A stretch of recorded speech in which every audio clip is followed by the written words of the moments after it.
Le Bitcoin est passé de 65 000 $ à 15 000 $, puis de 15 000 $ à plus de 100 000 $, pour atteindre un atterrage, je crois, à plus de 125 000 $. Et pendant ce temps, les investisseurs ont gagné beaucoup d'argent. Certains même ont fait des fortunes, alors que d'autres se sont fait raser, se sont fait plumer. Alors la volatilité est-elle notre ami ou notre ennemi? C'est ce que nous allons voir ensemble dans cette vidéo. Pourquoi nous détestons la volatilité? Eh bien c'est simple. Voir son patrimoine chuter, dégringoler, c'est très difficile à encaisser. Voir vos actions, vos actifs faire moins 50, moins 60, moins 70% ne laisse personne de marbre. Pour notre cerveau, c'est catastrophique. On a investi pendant des années, on a épargné pendant des années pour voir nos investissements s'écrouler. Et comme si ça suffisait pas, on a les proches, on a nos proches qui nous disent « Tu vois, je te l'avais dit, t'aurais pas dû acheter ci, t'aurais pas dû acheter ça. Je savais que c'était une arnaque. » Vous êtes déjà en difficulté, vous essayez d'avaler difficilement la pilule, qu'il va falloir être patient, attendre que les actifs remontent, et ça peut prendre du temps. Beaucoup de temps, ça peut prendre des mois, voire des années. Et en plus, vous entendez des discours pessimistes de vos proches.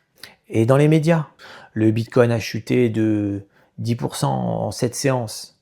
Ils disent que des centaines de milliers de traders se sont fait ruiner. Vous entendez que, attention au crack, c'est une arnaque. Et vous êtes déjà dans la tourmente. Alors vous regardez les cours tous les jours, trop souvent. D'ailleurs, j'ai fait une vidéo à ce sujet. N'hésitez pas à aller la voir. C'était ma première vidéo sur YouTube, donc soyez indulgents. Et vous regardez les cours tous les jours, et bien trop souvent. Et j'explique dans cette vidéo pourquoi c'est un piège. Et ça, c'est quand les prix chutent. Parce que la volatilité n'est pas qu'à la baisse. Elle peut exploser à la hausse. D'ailleurs, c'est ce qu'on attend tous, patiemment, depuis des années, des mois, des années. Mais il ne faut pas croire que c'est plus facile parce que ça explose à la hausse. Parce que quand ça monte et quand ça pète, tout le monde vous dit « Mais pourquoi tu vends ?» Parce que oui, vous vendez. Parce que justement, vous vendez. Vous prenez vos bénéfices. Mais encore une fois, personne n'est d'accord avec vous. C'est le moment de vendre. Il faut prendre ses bénéfices. Et c'est très difficile. Parce que même quand vous gagnez de l'argent, vous vous dites « Je dois être plus patient ». Vous espérez en gagner toujours plus. Vous voulez sortir à un prix d'achat plus haut. Et c'est le piège. C'est le piège dans lequel il ne faut pas tomber. Il faut avoir placé des ordres d'achat et des ordres de vente. Alors, peut-être pas en automatique, mais il faut avoir des paliers et des zones dans lesquelles vous allez acheter et dans lesquelles vous allez vendre. Alors pourquoi la volatilité est notre allié? Parce que la volatilité nous permet de faire les soldes. La volatilité nous permet d'acheter en bas. Et c'est ce qu'on veut par-dessus tout. Sans volatilité, il n'y aurait pas de prix bas. Il y aurait des prix qui feraient que monter. Aujourd'hui, un Bitcoin à 60 000 $ est une bonne opportunité. D'après moi, attention, je ne suis pas conseiller en investissement, vous devez faire votre propre recherche. Je donne juste mon avis. C'est vrai quoi, quand vous allez au supermarché et que il y a des promotions sur votre paquet de gâteaux préférés à moins 70%, vous en profitez, vous achetez un paquet. Mais je vous connais, je sais même que vous en achetez même 2, 3, 4 et c'est normal. Vous faites le max de stock, vous en profitez un max et la volatilité nous permet de faire ces choses-là. La volatilité va éliminer les investisseurs impatients. Les investisseurs qui pensent que acheter du Bitcoin et attendre 15 jours avec des effets de levier pour gagner x10, ça ne marche pas. La volatilité, c'est une mise à l'épreuve. C'est une épreuve qu'il vous faudra surmonter. Sans volatilité, il n'y aurait pas de rendement. Tout le monde veut les performances, mais personne ne veut subir la volatilité. Alors à partir de maintenant, vous allez devoir la regarder en face et l'accepter.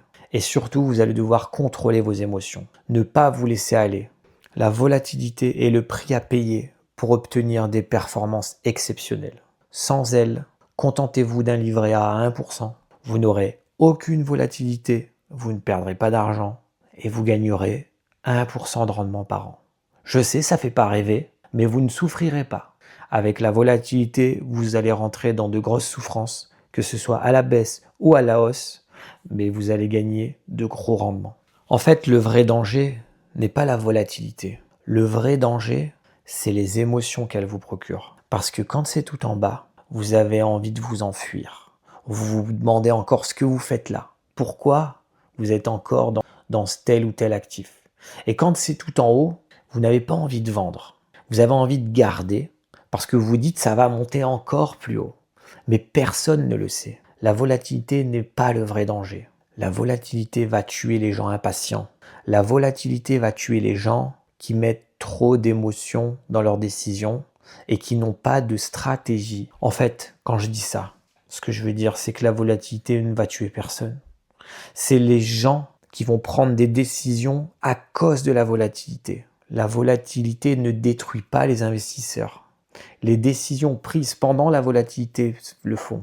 Pour conclure, la volatilité n'est ni une amie ni une ennemie. Elle est simplement une mise à l'épreuve. Elle est le prix à payer pour pouvoir faire de beaux rendements.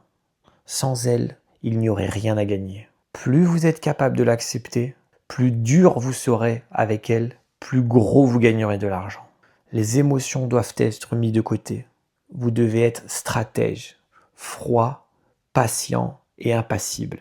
D'ailleurs, dites-moi dans les commentaires, quelle a été la période la plus difficile que vous avez dû vivre? Quand le Bitcoin était à 15 000 $, est-ce que vous étiez là? Parce que moi, j'y étais. Et c'est ce qui me permet aujourd'hui d'avoir l'assurance de vous faire ces quelques vidéos pour vous expliquer ce qu'il faut faire et ce qu'il ne faut pas faire.